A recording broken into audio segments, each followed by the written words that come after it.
good news. The good news doesn't stop merely with Israel's strong military. It continues with Israel's strong economy. It's a tremendously strong economy.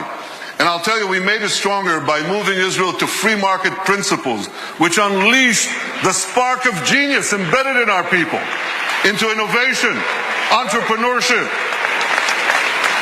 And there's a revolution taking place. This couldn't happen at the better time. Look at the 10 leading companies in 2006. 5 energy companies, one IT company, Microsoft. And a mere 10 years later, 2016, a blink of an eye in historical terms, it's completely reversed. 5 IT companies, 1 energy company left. The true wealth is in innovation. You know these companies, Apple, Google, Microsoft, Amazon, Facebook. Guess what? They all have research centers in Israel. All of them. Major research centers. And they're not alone. There are hundreds more. And there's a reason. Something is going on. It's a great change. You want to hear jargon? It's one sentence.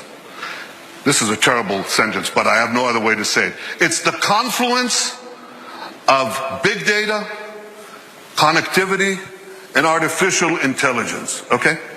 Did you get that? You know what that does? It revolutionizes old industries and it creates entirely new industries. So here's an old industry that Israel was always great in, agriculture. We're always good in agriculture. But now we have precision agriculture. You know what that is? See that drone in the sky? He's connected to a big database. And there are sensors in the field. And in the field, there's drip irrigation and drip fertilization.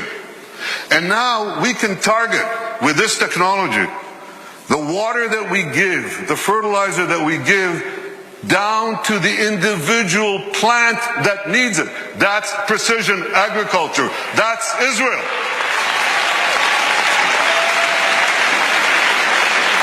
Unbelievable. You know, we were always good in water. I want you to see how good we are.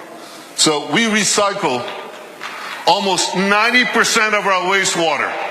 The next country with less than 20% is Spain. You can see how Israel, what it does for water, what it does for the environment.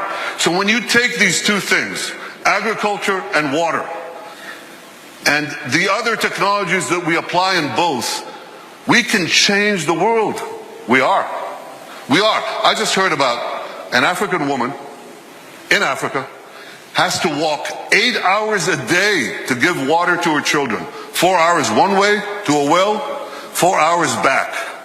And a young Israeli company brought in this technology that improves on Moses. Remember Moses? He brought water from a rock.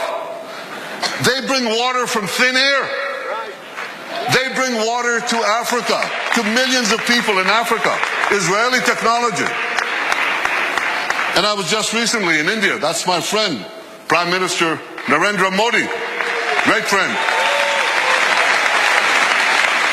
I'm showing him cherry tomatoes. This is in Gujarat, India.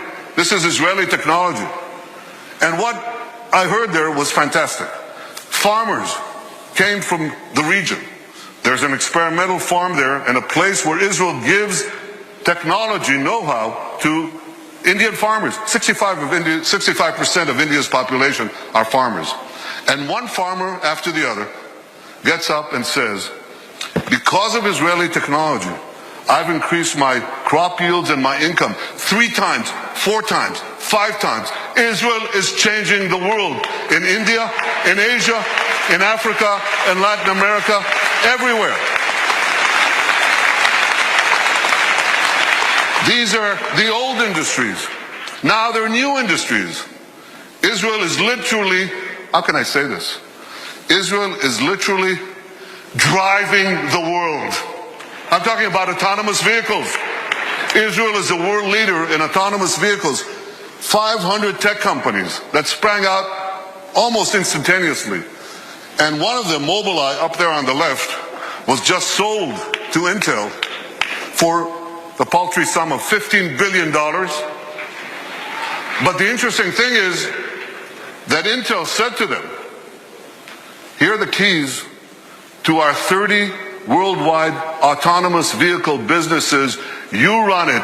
Israeli technology is driving the world. And one last industry, there are many more, but one more that you're all familiar with. You have bank accounts? You should. Okay. Well, you don't want anyone hacking into them, right?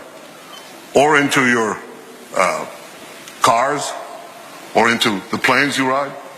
You need cyber security. Everybody needs cyber. Israel has become a world leader in cyber security. Look at how much they invest in the hundreds of Israeli startup companies. Tremendous companies. But here's another factor that you should know. Israel's population is how much? Who knows? Class?